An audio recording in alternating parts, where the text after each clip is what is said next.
If you can give your name and just sort of give a short bio of your military and government and consulting careers. Okay. In sort of a resume sort of way, just so we have a sense. Okay, my name is William John Pawelec, and I'm 56 years old. My background initially started in the Air Force in the mid-60s, where I was a computer operations and programming specialist first at Pope Air Force Base after training, and then in Vietnam. That I got involved with that relates to this when we talk about alternative government control mechanisms. In that one of my favorite hobbies has always been tracking new technologies, and hopefully so it benefits in business. And in '79, living and working in Denver, I came across a company that, if necessary, I can provide documents for, that I've kept on file, of a company in North Glen, Colorado, which is a northern suburb of Denver, was developing an implantable chip originally for horses, because was a major problem then, and it may be still today, of shilling of horses. You would have two horses that look alike, and you would put the dog in, and you'd bet against him when everybody thinks it's the fast one, or you'd reverse that and bet against him. And he was attempting, through good faith, to develop a technology to give a unique signature to every single horse. That pill, if you want to call it that, intelligent pill, at the time was already small enough by then to implant under the skin with a horse needle, a large hypodermic needle. And I was shown these, and they worked. And we could read them with a primitive hand wand type reader from about 7 or 8 feet away. And this was still primitive technology. Excuse me.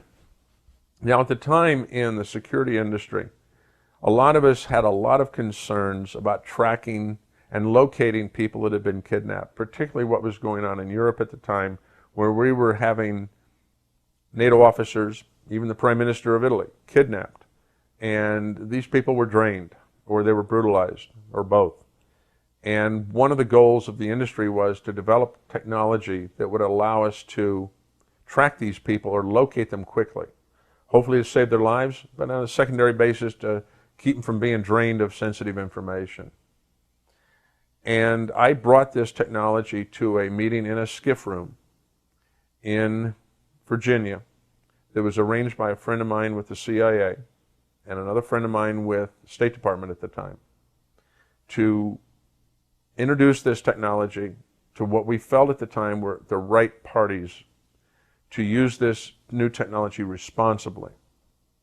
Now, I hadn't heard about the remnant or any other religious beliefs at the time that said that everybody was going to be implanted with some sort of marking system, la the beast or 666. I wasn't even aware of that stuff at the time.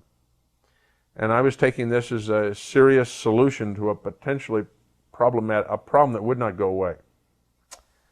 And it was interesting, we met in this room, and because of the tight meetings we were involved with, certain people would not give you their full name or where they came from. I just had to trust that my two contacts had contacted the right parties to be there at the right time, and that they would all be responsible individuals. There was a mistake. After that meeting, I discovered that 2 of the people in the meeting had never been asked there, yet they knew about the meeting, they knew what it was about, they knew who was going to be there, and later research indicated that one of them actually worked for the Department of Agriculture and one of them worked for the Department of the Treasury. What prompted our looking at these 2 men was that the way they asked the questions they asked, the attitude behind them, even the body language, indicated that they had reasons for the use of this technology other than the one that was intended at the meeting. In fact, their largest concern was, how fast could we make a couple billion of them? And could we each give each one of those a unique identity number? Now, this particular pill-shaped device, very minute, had a lot of flexibility in its capabilities.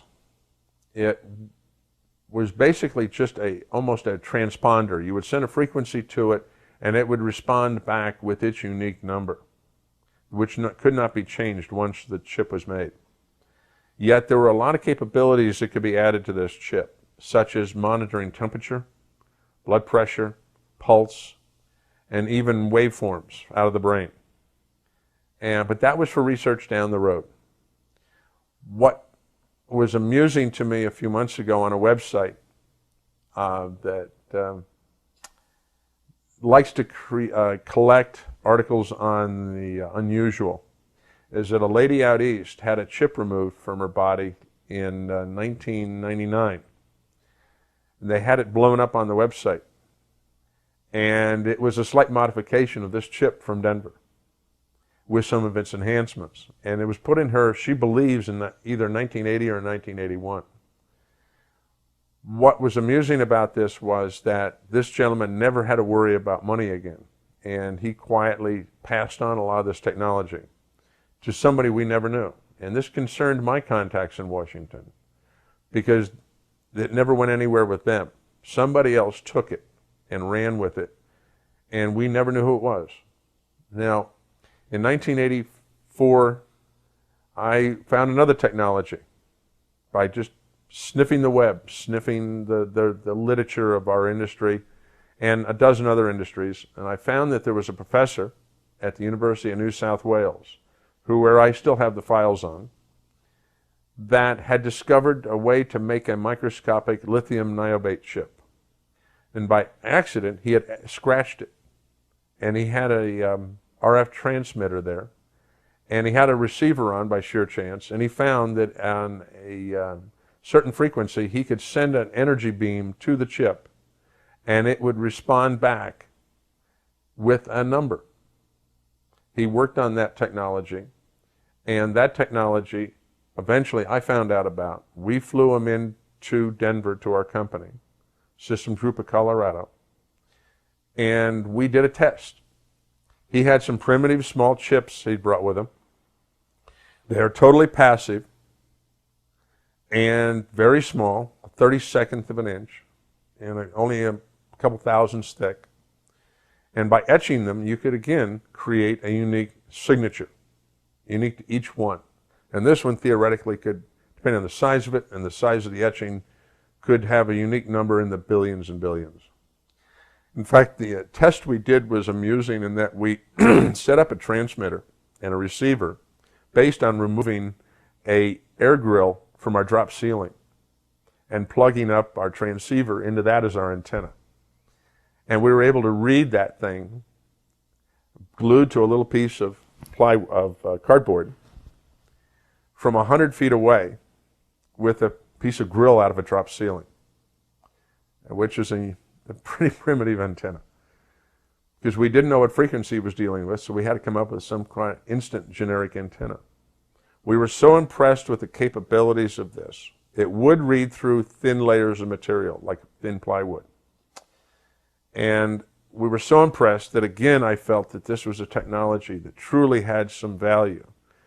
Because we also discovered in some testing that the papers work he had with him, that if we had a microscopic coil antenna with this, that we could read this from a mile away. And his later on analysis, a few weeks later, he got back to me and said that if we had an antenna, a coil antenna 2 inches in diameter with a chip in the middle, and that what the antenna is actually doing is acting as an amplifier to a great extent. And that what sends back out is a harmonic of the original frequency. That his numbers crunching showed that he could read this thing from 120 kilometers in space. And that there were other attributes of this chip that could be tied into it, especially if it was powered in some minute way, and give it a lot more kickapoo juice. Well, again, I took this, and a lot more care this time, to a meeting that we had in Virginia at a subcontractor's company that I knew that does a lot of work for the intel community. This time I had the director of security for all of State Department there, and again, a good friend from CIA. Again, we had, at the last minute, people walk in the door with the right credentials who we didn't know who they were exactly. It turns out, again, we had people, two this time again, who after the meeting, we realized shouldn't have been there. And yet they had credentials that were awesome. Because it turns out afterwards I found out they had never been called by my two contacts. Yet they knew about our phone calls. They knew of exactly what time, what place, and what we were going to be talking about. And supposedly, my phone calls were made over secure phone lines. What concerned me more about this particular event was that I have in my records again the name at the time of the head of security at State Department. And I got to know him well because I designed the security system, at least a major portion of it, for Main State, or the headquarters in Foggy Bottom in D.C. And so he and I knew each other very well. And that one of the things that Bob wanted to do was, before he retired, he wanted to have his family, particularly his two boys in high school, experience what it was like to live out of the country. So he actually gave himself the job. He demoted himself to head of security for East Africa. And he and his family, shortly after this event, this meeting, moved to Kenya, to Nairobi.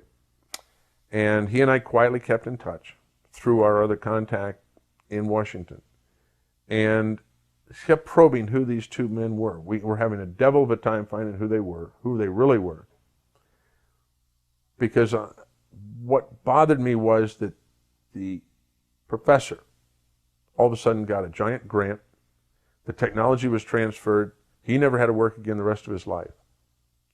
And a friend of mine in San Francisco, who I had quietly told about this technology, because he was involved with other aspects of national security and tracking people, he got a project to do a physical security system, access control, cameras, intrusion monitoring, everything, the works, for a little company in Silicon Valley.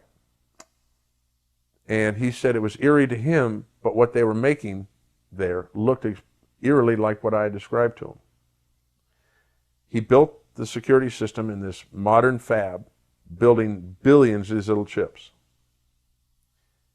He wound up a year later being asked if he'd want to buy the security system back. They were shutting the factory down after they'd made billions and billions of these little chips.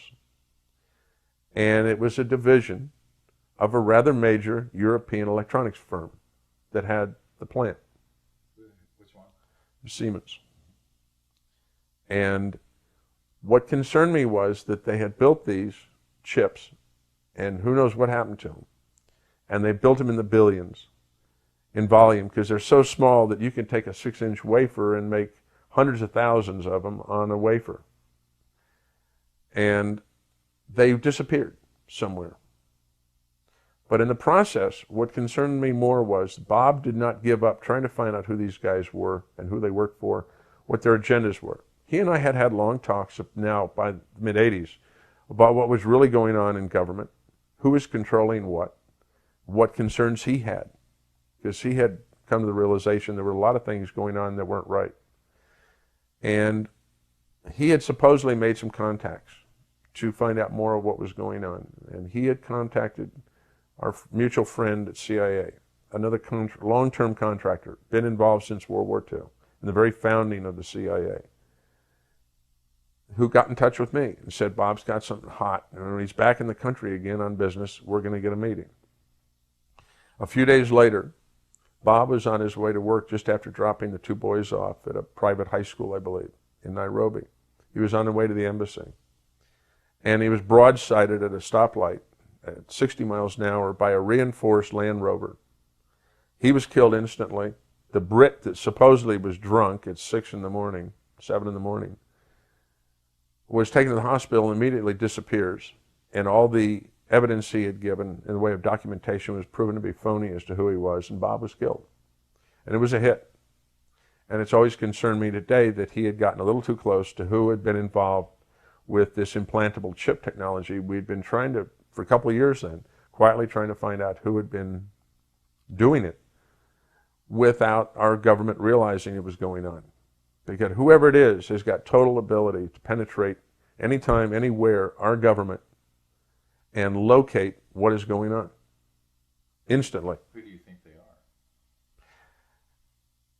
Research since the early 80s on my own and with some friends indicates that we have at least 4 power groups in the world. They have wealth beyond all imagination. They have advanced technologies. They have taken over various programs, particularly black programs, within our government and probably even the Russian government and the Chinese. Their politics to them, as we know it, is not the same. And they have agendas totally unlike what our governments, we perceive our government's agendas really are. And that they are able to track unbelievably what's going on around them at a minute level. And who these people are, my friends and I have given them names, but they have no relevance to what they call themselves. We just simply call them the 4 horsemen. And that these horsemen work together at times, and they work against each other at times. There's an ongoing battle between them at a low level to who's going to be top dog in the world. The one commonality to all 4 appears to be an absolute desire for control of everything and everything. And that some of them have different bases for this. From the point of view of it, each of them has their own philosophy. And that core root philosophy guides them supposedly in their actions. And we believe that this is what was causing a lot of strange things to happen in Nevada that we were experiencing, and on a strange way correlates also with what happened with these implantable chip technologies that I personally brought, now I look at it, to the wrong people in the government. Because we never got to use that technologies for what it was we really intended it to be used for. What do you think, these 2 men who came to the meeting, what credentials did they show to get in? I mean, what did they have? Were they FBI or were they? Above and beyond that, they were NSA, NRO, that sort of credentials. But we would later check and they didn't exist. They did not exist. Yet their credentials were spotless.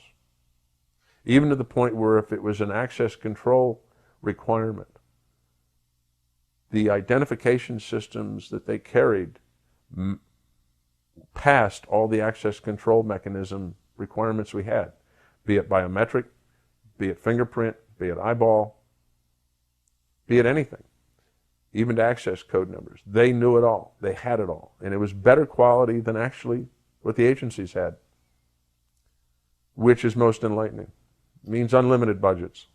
Do you think these were, in a sense, privatized operations, international corporate or institutional backed entities? If they are, it's at a level way beyond any of the corporate security people I've ever worked with. And I've worked with all the major oil companies. I've worked with all the major computer companies on designing very high-end security systems. And none of the people in the commercial arena there ever gave me the least concern that they were involved with something above and beyond what their corporate requirements were or agendas were. They were truly corporate people. Now, if there are corporate people out there that are hiring private people outside the corporate chain of command to do specific functions, I would not have known about that. The one area that I will say that is strange, and that is the aerospace industry in this country. And that I did a lot of work for several of the aerospace companies, either in the way of physical design of systems or in the least consulting. And there were times when I came across people that seemed to know a lot more than they did. And some of them are very good at controlling their body language, but not perfectly. And we would run across various companies, particularly those in California and in the Denver area, that had projects ongoing that they were doing security work for that was beyond black. And I've been involved with those obliquely, so I can tell the difference. But certain comments were made over a long period of time, and you bring them all those comments together that on their face, one comment doesn't mean anything. But 4, 5, or 10 comments over a 4 or 5 year period start creating a storyline for you.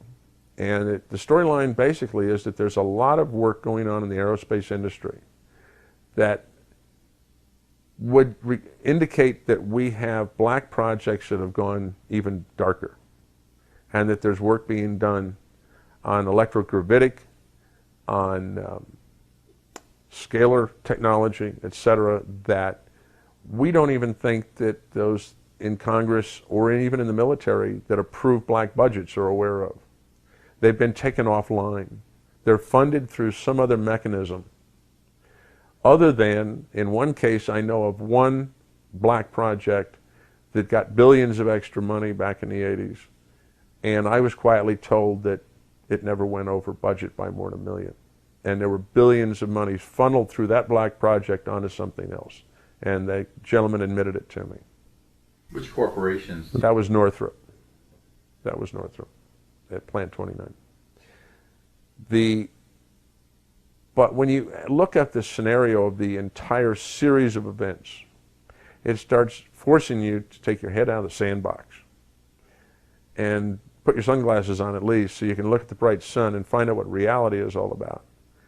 And to a great extent, because of what I was involved with and the knowledge from '85 that the Cold War was going to wind down as we know it back then, it's just mutated into a new type war, that I had to prepare to get myself, plan to get myself out of the business. Because budgets by the late 80s, we all assumed in the industry were going to start drying up. And so during the late 80s, I wound up just doing consulting work for SAIC, for Tracor, for ED, several of the Beltway bandits, and slowly got myself out of the business and got into the consumer arena. And believe it or not, started a cable company in '89 in New Mexico. Tell me a little bit more about, the way that you see for example, these people that appeared at the meeting and people who work at that level. Do you see them as being responsive to the president or the chain of command as the American public thinks of it? Talk about a little bit, if you can, about what you found about how the game is really played and who's in the loop and in control and who isn't. Okay. Steve, you brought up a good question about what's the mentality, what's the attitude of these people that I would run into periodically that seem to be out of the loop.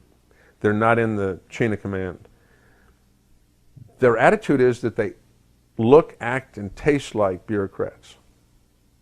And having been around them for 20-some years, they have their own unique flavor.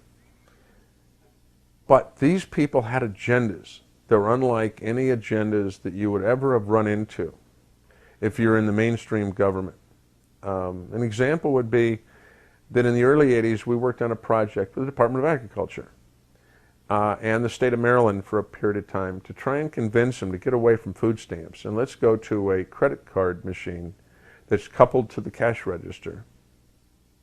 That would be an ID card, a simple swipe card, or some other higher level of access control card if needed, where the keypad PIN number would be implanted onto the keypad so that the person only that person could get food off their food stamps. Because at the time, and I believe even today, there is a huge percentage of fraud perpetuated in the food stamp arena to the tune of billions a year.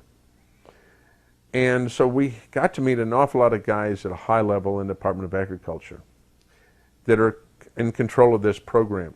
And they are very familiar with access control equipment, particularly after we got done educating them, and the limitations and the capabilities of that technology to aid them in saving the public billions of dollars a year.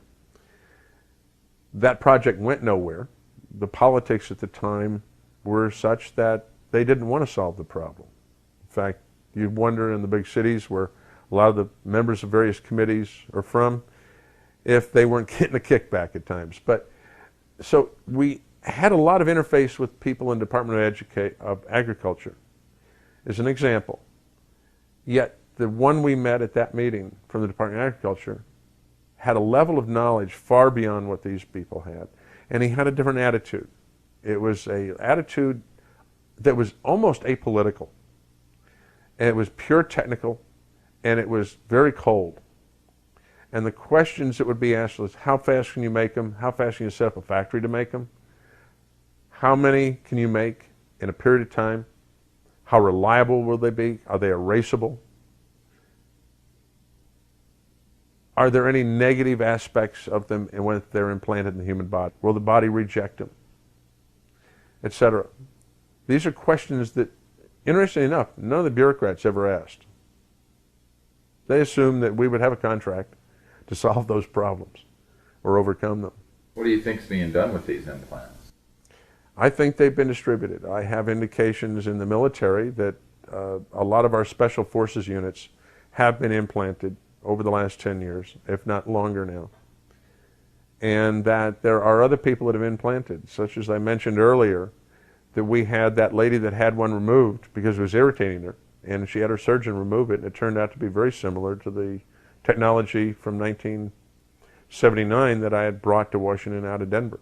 How did she get it? Does she recall? How did she doesn't remember.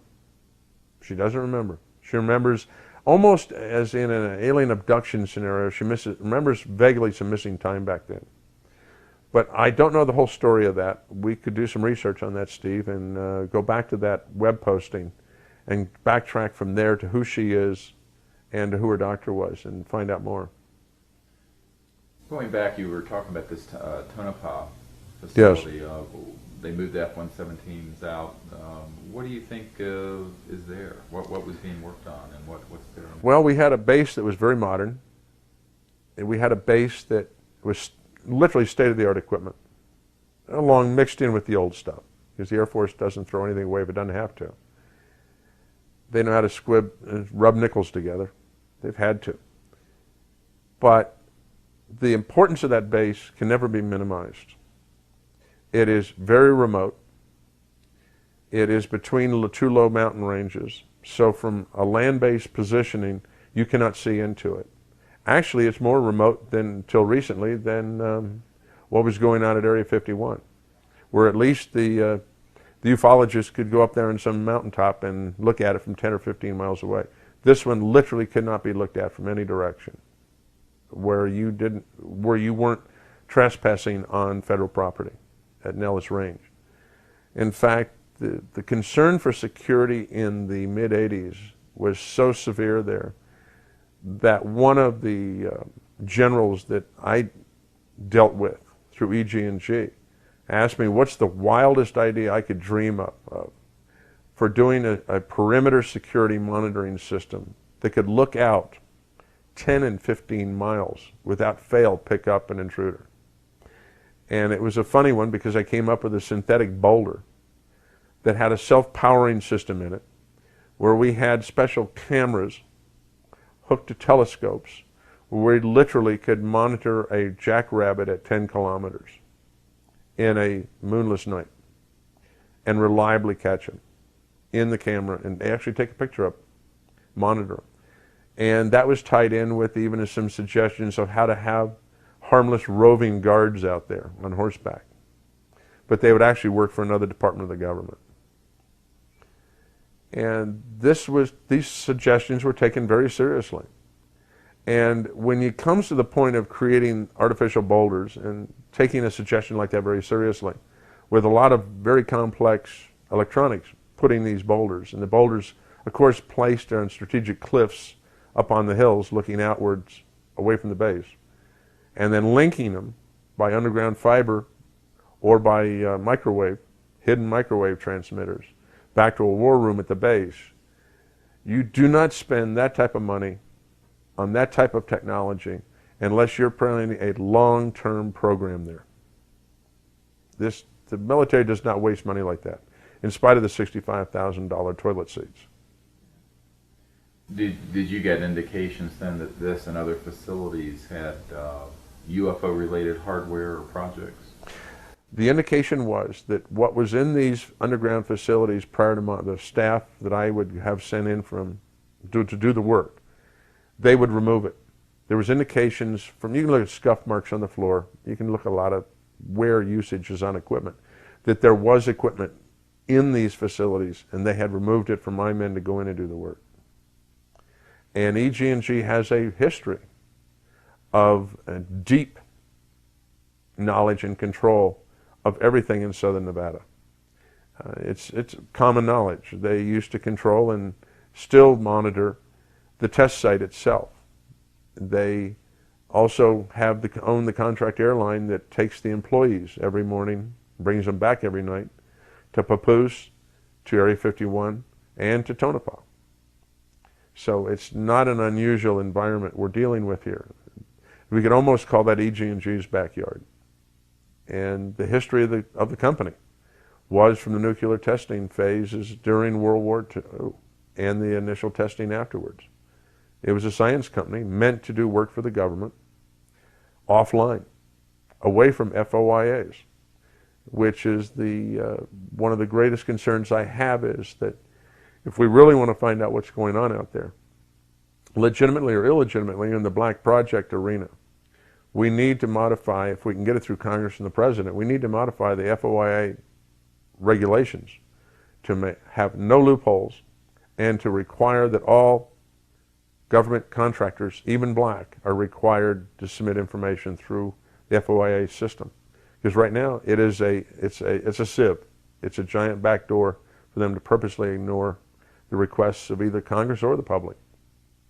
What do you say to people who contend, and I encounter this a great deal in scientific and media circles, that we can't keep secrets like this, that if there is anything to these electrogravitic craft and UFOs, that everyone would know about it. The secrets simply have not been able to be maintained and aren't maintained anymore. The ability of our government to keep secrets actually has a long history of being very valid. There's a lot of programs that were successfully kept quiet for decades, if not close to half a century. And during the last 10 years, we've seen a lot of announcements of programs that were kept very secret by our government. Example is the syphilis study, and I believe it was Alabama, back in the 30s. Nobody knew what really went on until I think it was the late 80s, early 90s, when that program was released.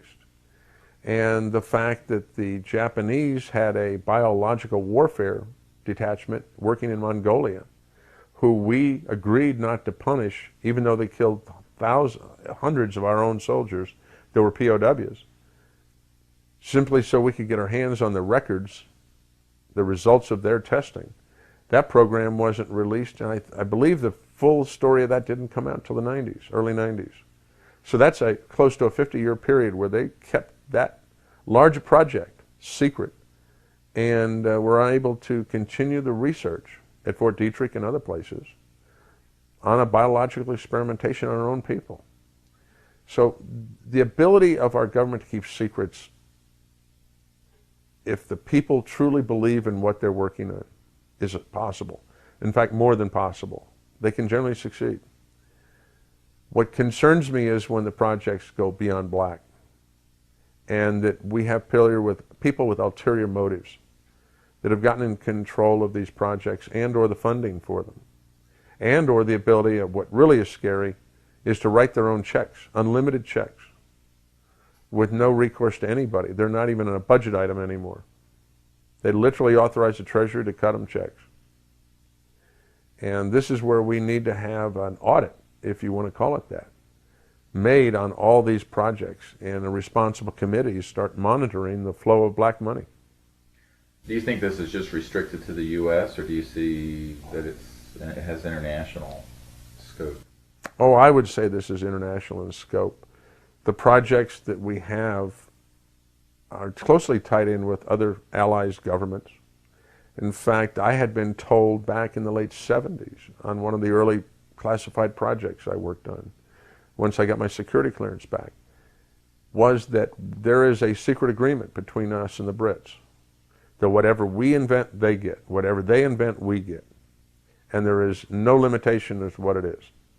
If our boomers look like whatever they look like, the Brits can make them duplicates. And we don't hold back on any of the technology because of that secret agreement that was cut during World War II. And we have other allies like that. And I believe that what we also see is we see a lot of cross-pollination of scientists from different countries working on projects, even in the most classified arenas, in the United States. I ran into these people repeatedly.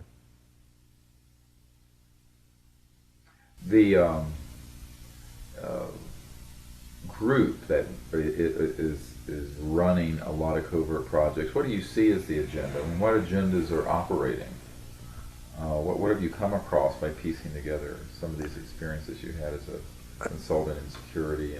I would believe, Steve, that my initial view on what the agendas were behind various black projects back in the 70s and early 80s, when I first became really aware of what was going on, above and beyond my own political attitudes on how the world really turned, was one still of a good basis.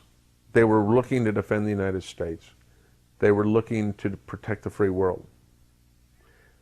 But if you get into the situation more and more, it becomes evident that they have agendas that are independent of the goals of the United States, and that the attitudes seem to be one of control, power and control. And it's I guess you could call that almost the second oldest profession in the world. You mentioned this dreadful incident in Nairobi with the man that was apparently killed. Have you seen other evidence of lethal force being used to maintain secrecy on? Not as close as that event. But do you think it has been used? Oh yes, absolutely. Where necessary, it's used.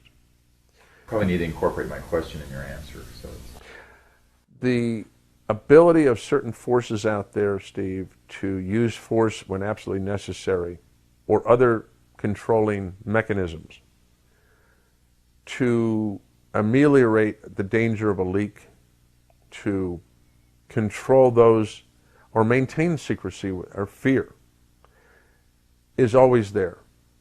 What happened to Bob in Nairobi is a situation where I felt that they decided that he was getting too close and he wasn't afraid and he was too powerful. And they had to take him out. And they take him out in a normal way.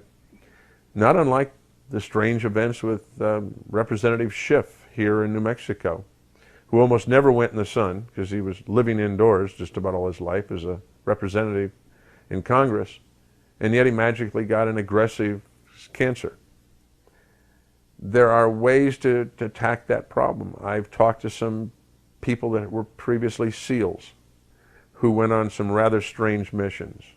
And I've talked to some mercs, because we run across those types once in a while, who have been assigned or tasked with taking out people or affecting situations in such a way that they're using it as a control mechanism. And these people, because they are duty bound, will literally take orders and do whatever they're told. That good Nazi philosophy. That's right. So do you think that, for example, a biological problem such as cancer could be induced or used to intimidate or to take someone out of the picture? Steve, one of the problems you have in that arena is that it's kept very close to the vest. And when somebody that's only on the periphery is looking at those control factors used to manipulate people, you get the flavor of it. I have not been close enough to actually taste it. I don't know if I want to. But what you have to look at is the psychological factors involved, that if they can do one high profile hit on somebody in a specific way,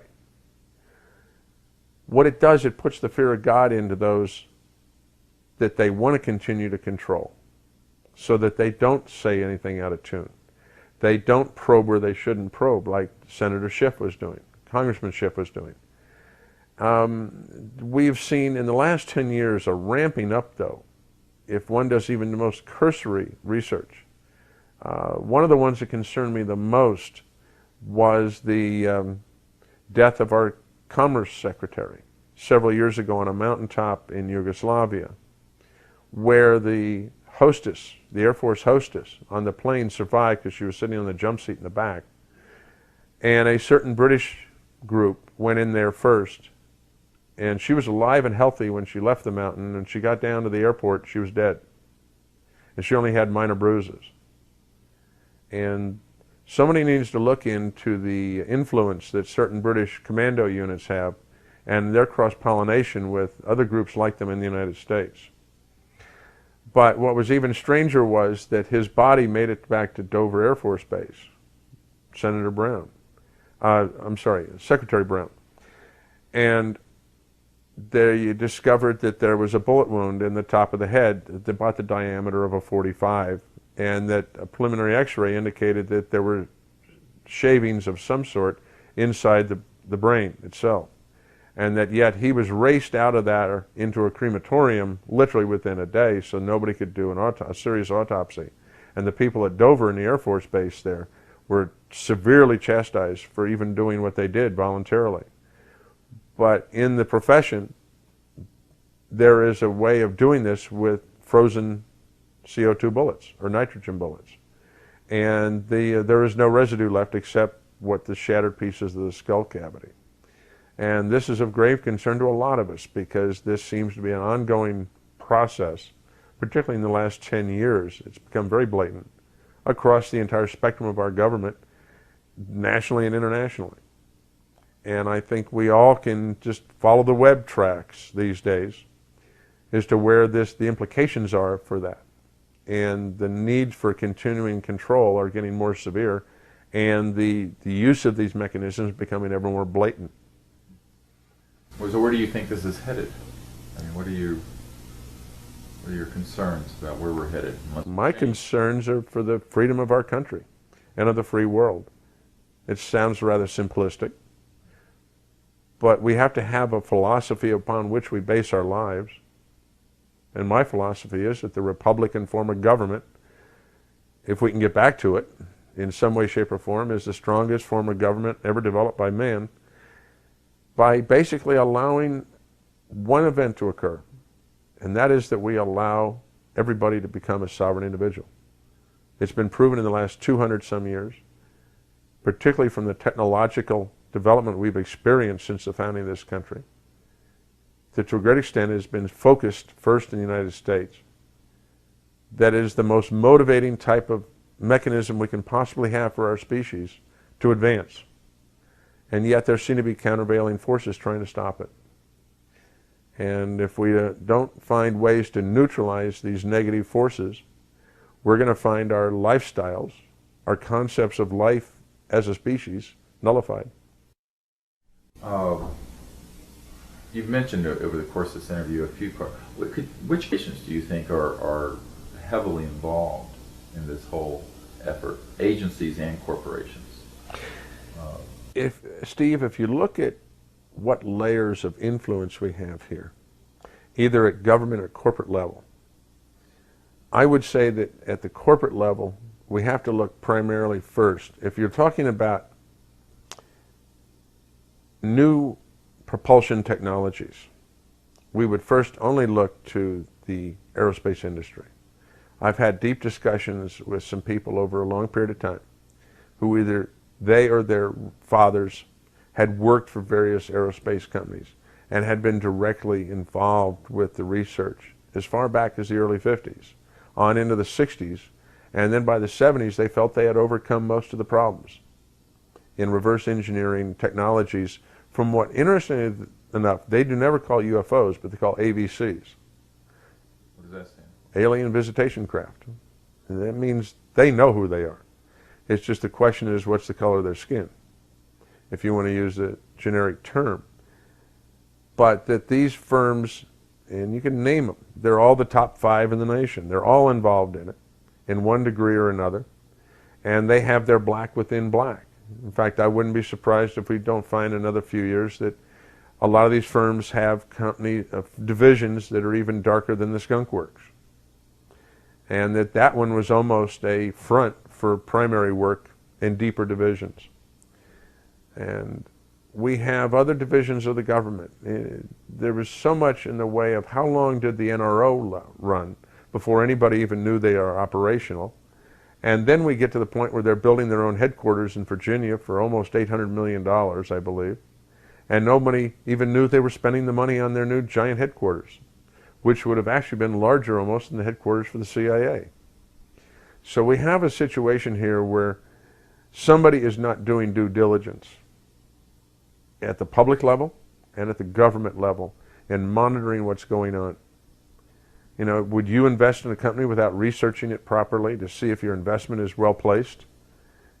Well, we have people in the public and in our government that are simply not doing due diligence and upholding their oath of office for finding out what's really going on with our own government.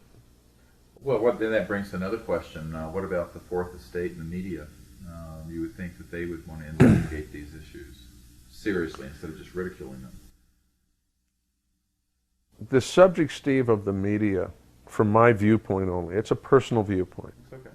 Because I'm not intimately involved with the media on a day-to-day basis like some of the other people you've interviewed. As one of having been in to a degree and looking at the outside and seeing it as a total manipulative process with the media. They have their own agenda, and it's very liberal. We know which way they would generally vote if you did a Gallup poll on the media. We have an alternate media that is much closer to the truth, particularly on the web these days, but is purposely ignored. Anything of a serious nature is laughed at or neutralized as much as possible. A perfect example is the recent elections in this year of ours, 2000, where we have legitimately 4 or 5 people running for president, and they would never even have the debates cover other than the main 2 largest parties. That's a control mechanism that's rather blatant. If the people were really given a fair shake as to what's going on, we would have had all of the presidential contenders at each of those events on TV. I believe there were 3 of them. And we would have equal time in the newspapers and in the weekly news journals. So from the most mundane to the inobvious, it's obvious that the media is manipulated heavily. And I would hate to be a White House correspondent and say something against the president and find the next week my credentials are yanked. So you just have that happen once, and everybody there knows the limits to which they can go. But this is now happening throughout our system, not just in the government, in corporate reporting too. CNBC is a prime example of only saying nice things about corporations to keep their stock up, and hence keep the cash flow going into the advertising dollars going to CNBC. It's a bottom line problem. Anything else you'd like to share? Not at this time. About your experiences? Not at this time. Good. Well, it's great timing. We're right at the 1 hour mark. I've got a few seconds left. That's why I was asking you. You probably see that's flashing. Yep. Yeah. But it's still recording. I'm trying to think anything else. The gentleman you worked with at first in Denver from Hughes and Martin Marietta, did they have any information or knowledge about the UFOs? No. Reverse engineering? No. That was primarily intelligence data. They were working on spy satellites in one aspect, and the other one was working on the electronics for receiving the spy data. Okay. And that was their specialty. And we just used them. They were brought in because of their high-end electronics knowledge. Very good. Thank you very much. Well, thank you, Steve.